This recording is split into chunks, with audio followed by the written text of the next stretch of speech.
Well,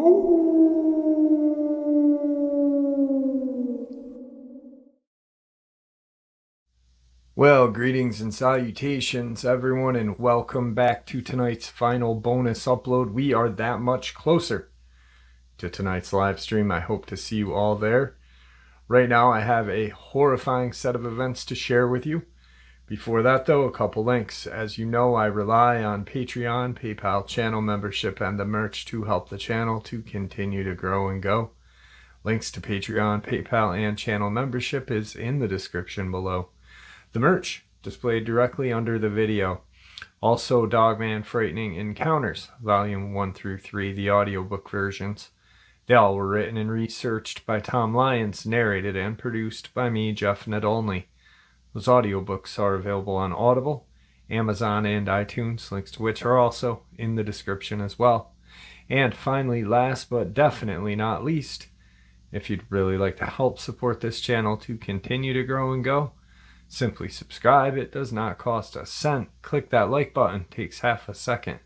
If you don't want to miss out on any of the informative uploads I put out daily, click that bell icon. And folks, please leave a comment. Why? Well, because all of these things, they really do help this channel to continue to grow and go. And yes, folks, they do matter. Now, everyone, I have taken far too much of your time.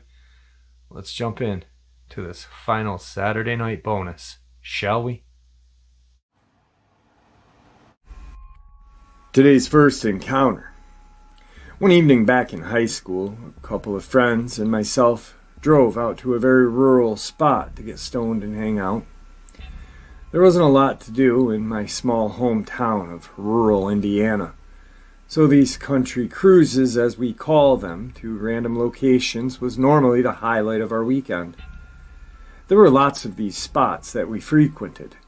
Some were more secluded than others. We decided to go to a spot known as Green Valley.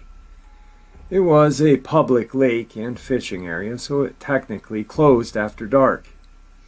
Not that it mattered, because there isn't a gate and cops rarely came. Plus, there are a lot of Jeep trails that lead back into the woods, so if you're in a four-wheel drive vehicle, which we were, it's fairly easy to find a spot, park, and be hidden from the view. By the time we had arrived, it's nearly dark, so we pulled onto the main area of the lake, drove around to the backside, entered the woods via the Jeep trail. It had been raining a few days before. The trails were muddy, even without the rain, and had deep ruts in some spots from past visitors who were just mudding. Yeah, it's exactly what it sounds like. We drove big trucks and Jeeps through mud pits in the attempt to get our vehicle as dirty as possible. Like I said, real small town. We didn't want to get sucked, so we stayed relatively close to the entrance of the trail. We drove back far enough to be hidden from view, killed the Jeep, turned on the radio, and proceeded to roll up some joints. My two girlfriends and I smoked and talked and laughed about meaningless random stuff. We were having a good time when suddenly something hit the hood of my Jeep. Not loudly, but enough to make me look in the direction of the noise. I rolled the window down, but didn't hear or see anything, and my friends seemed to not notice. I continued our conversation when a few moments later, another small ting sound came, this time on the windshield, and my friends heard it as well. After they questioned what the noise was, I decided to be brave and investigate. I assumed it was most likely acorns or walnuts falling from the trees overhead. I turned on the headlights, opened the door, and stepped out. After looking at my hood of my Jeep, I noticed a small gray rock lodged near the windshield wipers. I picked it up and showed them. We immediately recognized the rock. The front parking lot of the lake is made entirely of them. I quickly climbed back into the Jeep and rolled up the window and locked the door. Assuming someone was messing with us, we decided it was time to pack up and head out. Lots of meth heads around the area, and we're not trying to get robbed or stabbed in the woods by one. I start the Jeep, turn the radio off. I know I'm not the only one who turns down the car radio when treacherous situations arise, and began to carefully navigate down the short trail towards the back of the lake. All of a sudden, we're barraged with rocks, much larger than the initial ones, all hitting the driver's side of the vehicle. I would have been pissed, but right as I let out my initial "what the hell," we heard a sound I'll never forget. I never do the sound justice, as it's almost impossible to explain. It was a loud roar. The only thing that's ever come remotely close to it for me was when I heard a male lion roar at the feline sanctuary I visited with my husband years later. It was full of bass and lasted roughly 7 seconds or so. It was also fairly close. It was time to get the hell out of here. I floored it. We almost reached the trail entrance as I was driving way too fast when suddenly something slammed into the side of the Jeep, hard enough to make me fishtail a bit, followed by the same sound that we heard the first time, only higher pitched, almost like it had been injured. I slammed on the brakes, and in typical panic conversation between us, you know the one. "What the hell was that? Did we hit a deer? That wasn't a deer. Oh shit, let's go." I quickly continued down the trail and was finally in view of the lake when my friend in the back seat started screaming. "Oh my God, look, look!" My friend in the front seat and I looked out the driver's side window to see a, in quotations, man running through the woods towards the lake. I only say man because it most definitely was on 2 legs and had the shape of a person. Only this thing was moving at an unnatural speed through the deep mud and trees and thorn bushes. And their proportions seemed to be greatly off. Longer arms and legs than the average torso. We watched in silence as this thing reached the edge of the lake, bent over and began running on all 4s using its hands, and leapt into the water. It was early October, and while it wasn't freezing, the water was definitely ice cold. We got the hell out of there, drove 70 miles an hour on the back roads until we reached town. At the first gas station, we pulled over and got out of the Jeep. There was a small dent near the back end of the driver's side. I lied to my parents and said I had backed into a pole. We decided it was best not to tell anyone, as we didn't want to sound insane. But every time I looked at that dent, I thought about it. I went back to that area multiple times during high school and never saw anything again. But through the years, I've heard others seeing peculiar things out there, including one strange story of a group of kids seeing a man shoot himself while sitting inside of his car. They went to call the cops and came back to find nothing. Today's second encounter. This is my experience with what I believe to be a dogman. This happened in July. I was working at a very big factory in Cigar, Arkansas, in pretty much the east central part of the state. One night I got off of work at around 8 p.m. I went to one of my coworkers' houses and proceeded to indulge in plenty of beer. It was well after midnight when I left his house to make the half-an-hour drive home back to my house. Don't drink and drive, guys, please. But I was on the main highway that connects Stuttgart to England and was cruising around 65 miles an hour. And really had no oncoming traffic, as everyone was either heading the same way as me or had already turned off elsewhere. I had a car that had a light bar installed on the front bumper. I had the light bar on, and it really shined up the road in a good way. I went around a curve and noticed something dark off to the passenger side of the road in a ditch next to a rice field, walking the same way as I was heading. As I got closer to this thing, I could tell that it was covered in black fur and definitely walking on 2 legs. As I got close enough to see the complete look of the creature, it turned and looked at me. I felt like it was staring into my soul. I could tell that it had a wolf-like head and a very muscular body. I don't know if it was the alcohol I drank that made me see it or what, but I did not stop. I know I wasn't just seeing stuff, because the car that was behind me slammed on its brakes and backed up to get an angle of the field with their headlights. I kept driving and drove the rest of the way home doing well over 100 miles an hour. I made it home, at which I promptly ran into the house and slept with my gun in my lap. That night I kept hearing things walking around the outside of my house, and my bulldog would cower in his kennel and would not go out. I have not drunk more than 3 beers in a single sitting since. Today's third part of the upload. Just what in the heck is this thing? Lusk, Wyoming. A man in Jefferson City says he saw and ran over a creature resembling a dog and a rabbit. The 52-year-old Missourian, who provided a full name and contact info but asked to remain anonymous, claims he was driving from Colorado to South Dakota when he came across this creature. I was going from Colorado Springs to Rapid City. It was about 1 in the morning when I came over a small hill on Highway 85, just north of Lusk, Wyoming. The IT senior manager told news about the May 2012 incident. As I came over the hill, I saw a creature in my headlights. It looked like an oversized white rabbit. The man says he unsuccessfully tried not hitting the animal. As I came over the hill at a high speed, it was right in front of me in the road. I swerved right, and it ran left, but I still clipped it. Slammed on the brakes and reversed to look, but I didn't see it anywhere. He goes on to say that he was unable to find the body or blood on the car, but the animal left a dent in his vehicle. However, he continues, he has since sold the car, so he cannot provide physical evidence. The driver, who says he clearly saw the creature in its headlights, describes the creature as 2 feet 6 inches tall, about the length of 4 feet. Its fur resembled that of a poodle, white, wavy, and silky. It looked like a dog/rabbit cross, although its face was more canine than rabbit. It had very big, dark eyes and big ears.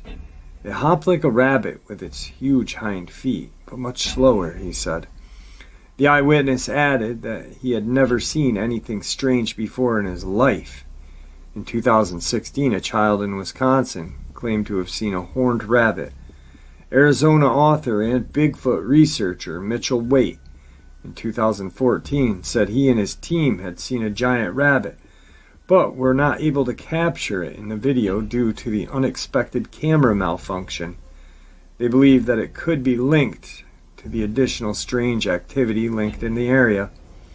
2015, a biologist said that he and his wife were in the wilderness of the region between the United States and Canada, and they spotted a, in quotations, giant beaver in 2007.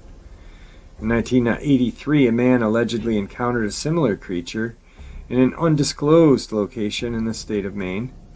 He said the animal was about 14 feet long and believed to weigh well over 300 pounds. Today's fourth encounter. In a remote campsite in Trigg County, Kentucky, a man and his wife had a disturbing encounter with a creature. In June of 2017, the couple entered the campground and headed to the most remote campsite, looking for some peace and quiet away from other people. It was midweek, and they were counting on very few people being there. The area was wooded and was not too far from a fish cleaning station and a dumpster. The first night they were there, the husband heard something hit the side of his truck and hard. Deciding it was most likely a walnut falling, he didn't investigate. He also dismissed the sounds of sticks falling in the woods, as that's natural occurrence in the woods. The second night became a little more interesting. The couple were up a little later than usual.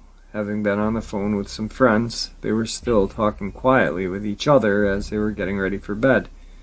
It's not certain how long they had been sleeping when the wife woke her husband, telling him that she had heard something moving in the trees. He was sure it was probably a bear, so he listened. At first, he heard 5 to 6 owls hooting nonstop, then some coyotes howling. The birds seemed to be awake and were also making a noise. Within 30 seconds, everything felt silent. That was when they heard something come crashing down the hill through the trees. They could hear the very heavy footsteps and branches breaking. It definitely sounded bipedal and not a bear, and not a deer. Even when the man coughed, the footsteps did not falter. Realizing that the flashlight had been left in the truck, he left the tent to retrieve it. He swept the tree line with the flashlight, but was unable to see anything. He also turned on the headlights of his truck's high beams. No intruder could be seen in the light, but the footsteps stopped. That was when they heard the sounds of 2 exhales, like someone sighing. And then, just as suddenly, he could hear whatever was heading back up the hill, making just as much noise when it came down. When it started to get light, the witness was able to see branches and sticks were broken, ranging from 5 to 6 feet high off the ground. At around 80 feet away from where they had pitched the tent, they could see 2 slide tracks in the mud where something had come to an abrupt halt, sliding sideways. The prints were made by something barefoot. That was enough for the couple. They quickly broke camp, throwing everything into the truck as they passed through the campground on their way out. They could see that there were no other campers. This person is a skilled outdoorsman, a retired Marine, and has extensive background and experience in hunting and tracking. This campground is located in the land between the Lakes National Forest. What do you guys think they saw? Today's last part of the upload. Really quick before I get into this. As you guys know, I am not just a narrator. I really do a lot of research. I really put a lot into learning as much as possible. And I believe that we can learn more, or not more, but we can learn about these things by taking as much information that we can and from wherever. And about 4 or 5 months ago, I did an upload about a Russian scientist, and she was studying the cloaking ability and the infrasound. Then the Russian government heard what was going on and confiscated all of her research, paperwork, and stuff like that, and forced her to work for them with no funding from the military. So she was forced to work for the Russian military with no funding. They had to fund themselves to prove that there were either Sasquatch or Dogman or something. Which makes a lot of sense to me because the countryside of Russia is huge. The old Soviet Union is just gigantic, so why wouldn't there be something there? There's something in America. I mean, in America is a little smaller. Well, 48 states. But anyway, I really enjoyed that Russian article. So I've got this that I think you guys will like. 1925, Russia's Caucasus, Pamir Ridge in the Vancha Mountains. The setting is the little-known grandeur of the Russian Caucasus Pamir Range. The year is 1925. While pursuing soldiers of the Ousted White Russian Army, a relentless Red Army troop searched the rugged terrain, hearing tales of a beastman who lived in the higher reaches of the soaring Vanch Mountains. They came upon a cave that looked to be a stronghold for their formidable enemies, the White Army. The commanding officer ordered his men to open fire into the cave's opening. To their shock, a wild, hairy creature ran from the cave's mouth, screaming inarticulately in the hail of bullets. It fell to the ground, mortally wounded. Several minutes passed before an officer and his troops approached this beast, sprawled out in the dirt before them, lifeless. Staring down at this fallen creature, General Mikhail Stepanovich Toplowski thought at first it was an ape. It was covered with fur, he said, but I knew there were no apes in the Pamirs. And, moreover, the body looked more human than ape-like. Indeed, fully human. A physician attached to the unit would later write this: "He didn't look totally like a man, but it was not an ape either. It was male, about 2 meters tall, 6 feet 7 inches, covered with dark brown hair, and the face was dark, distinctly ape-like. What was it? Could the wild thing have been the Russian Kaptar that we hear about today?" The entire troop stated in their briefings that when the beast ran from the mouth of the cave, it did so on 2 feet, fully upright, dazed, terrified, and fatally injured. Others said the creature appeared to be in the obvious confused state of the pain as it fell, not able to carry the body of the creature with them.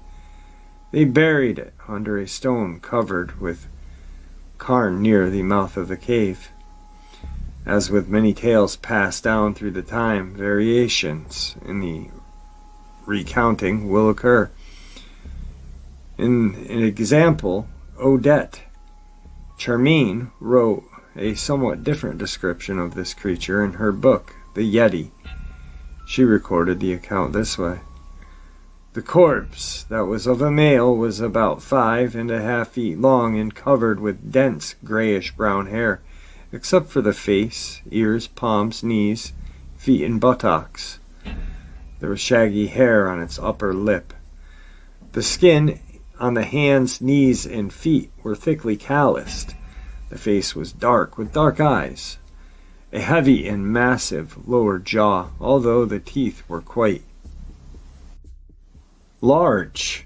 They seemed to be those of a human. The creature had broad, unusual muscular chest, but otherwise its torso was much like that of a man." Charmaine went on to write that when they buried the creature in a pile of stones, which again is somewhat different than the account that the old stories may vary, but the essential theme handed down through generations remains the same. We may never know the true nature of this hairy man-beast encountered by Russian soldiers, but similar reports are a matter of record all over the globe, news spreading rapidly with the advent of the new internet generation.